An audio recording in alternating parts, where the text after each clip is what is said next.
उत्तर प्रदेश में जब से चंद्रशेखर रावण आजाद, जो कि आजाद समाज पार्टी के राष्ट्रीय अध्यक्ष हैं, जब से उनके ऊपर गंभीर आरोप लगे हैं, मायावती की पार्टी सक्रिय हो चुकी है। मायावती की पार्टी उस कदर तो सक्रिय नहीं हो रही है कि वो चंद्रशेखर आजाद के खिलाफ कोई बड़ा आंदोलन खड़ा कर दे रोहिणी घावेरी के मुद्दे को लेकर, लेकिन मायावती की पार्टी इसलिए सक्रिय हो गई है क्योंकि वो संगठन विस्तार में अब कहीं ना कहीं पुरजोर कोशिशें करने लगी है। और मायावती की कोशिशें ये है कि आने वाले 1 साल के भीतर संगठन को इस तरीके से उत्तर प्रदेश में मजबूत कर लिया जाए ताकि आने वाले विधानसभा चुनाव में चुनाव लड़ने की स्थिति में संगठन आकर खड़ा हो। अभी बता दें फिलहाल आपको कि पोजीशन कुछ इस प्रकार से है कि स्वामी प्रसाद मौर्य, जो कि उत्तर प्रदेश में कैबिनेट मंत्री भी रह चुके हैं, हाल ही में 2024 में वो समाजवादी पार्टी के राष्ट्रीय महासचिव भी थे, विधान परिषद के सदस्य भी थे, लेकिन समाजवादी पार्टी को छोड़ने के बाद स्वामी प्रसाद मौर्य ने अपना रुख एक बार फिर परिवर्तित किया।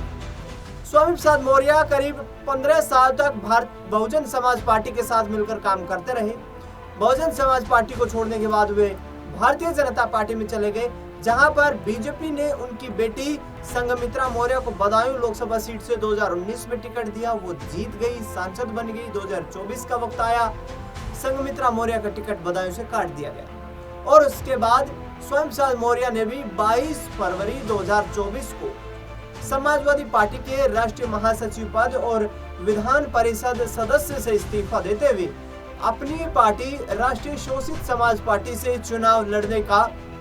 जो है एक फैसला किया और उसके बाद वो अपनी ही पार्टी से चुनाव लड़ते हुए नजर आए। हालांकि करारी हार का सामना लोकसभा चुनाव में उन्हें व उनकी बेटी को करना पड़ा, लेकिन आपको बता दें कि स्वामी प्रसाद मौर्य एक बार फिर से बहुजन समाज पार्टी की ओर अपना रुख करते हुए नजर आ रहे हैं। स्वामी प्रसाद मौर्य ने सीधे तौर पर कहा है कि सिर्फ मायावती ही है जो दलितों पिछड़ों की आवाज को उठा सकती है, इसके अलावा कोई आवाज नहीं उठा सकता और उनके इस संकल्प के साथ हम खड़े हैं। बहन कुमारी मायावती को आने वाले वक्त में उत्तर प्रदेश में फिर से सक्रिय होना चाहिए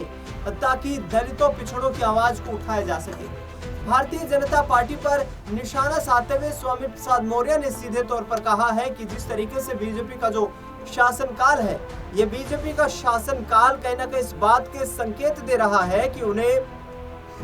आने वाले वक्त में जाति धर्म आधारित राजनीति को छोड़कर सर्व समाज के कल्याण की बात करनी चाहिए। बता दें आपको कि स्वामी प्रसाद मौर्य भारतीय जनता पार्टी पर जमकर गरजे, मुख्यमंत्री योगी आदित्यनाथ की कार्यशैली को निशाने पर लिया और ये कहा कि जिस तरीके से जो नारे पिछले वक्त में बीजेपी के द्वारा दिए गए हैं वो ये दर्शाता है कि किस तरीके से उनके चेहरे पर बौखलाहट दिखाई दे रही है। 2027 में हार का मुंह देखना भारतीय जनता पार्टी के लिए जो है बाकी रह गया है, क्योंकि 2022 में भी उन्होंने कहा कि लगभग समाजवादी पार्टी ने यदि टिकटों का वितरण सही किया होता तो 2022 में ही बीजेपी को उत्तर प्रदेश में हराया जा सकता था। लेकिन अब इस एक तरफ मायावती की तारीफों के पुल बांधते हुए स्वामी प्रसाद मौर्य नजर आए हैं, तो दूसरी ओर अखिलेश यादव को लेकर भी बड़ा बयान दिया है। उन्होंने कहा कि अखिलेश यादव 2024 के सुपर हीरो रहे,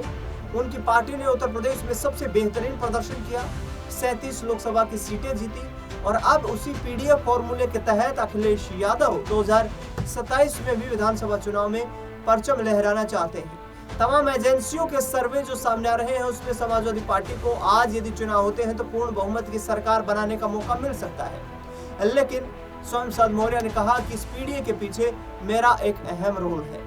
स्वामी प्रसाद मौर्य ने कहा कि उस वक्त मैं अखिलेश यादव के साथ था और अखिलेश यादव को पीडीए का फॉर्मूला मैंने ही दिया था। ऐसे में दोनों तरफ से अपने दरवाजे खुले रखने की कोशिशें स्वामी प्रसाद मौर्य 2027 के विधानसभा चुनाव के लिए करते नजर आ रहे हैं। एक तरफ खुद बहन कुमारी मायावती की तारीफों के पुल बांधते हैं तो दूसरी तरफ उनकी बेटी संघमित्रा मौर्य अखिलेश यादव की मुरीद है। उन्होंने कहा कि अखिलेश यादव सर्व समाज की लड़ाई लड़ रहे हैं, वो पीड़ित, दुखी और अपमानित सबके साथ खड़े। पीडीए का फॉर्मूले को लेकर सीधे तौर पर अखिलेश यादव का संकल्प है कि आने वाले वक्त में बीजेपी के शासनकाल से पीड़ित तमाम लोगों को हम अपने संगठन में शामिल करेंगे, मुख्य धारा की राजनीति में लाएंगे और इसी पीडीए के आधार के ऊपर 2027 में विधानसभा चुनाव में जीत दर्ज करने का काम समाजवादी पार्टी करेगी। फिलहाल इस खास रिपोर्ट में इतना ही। देश दुनिया से जुड़ी तमाम बड़ी खबरों के लिए देखते रहिए नेक्स्ट 9 आवर्स।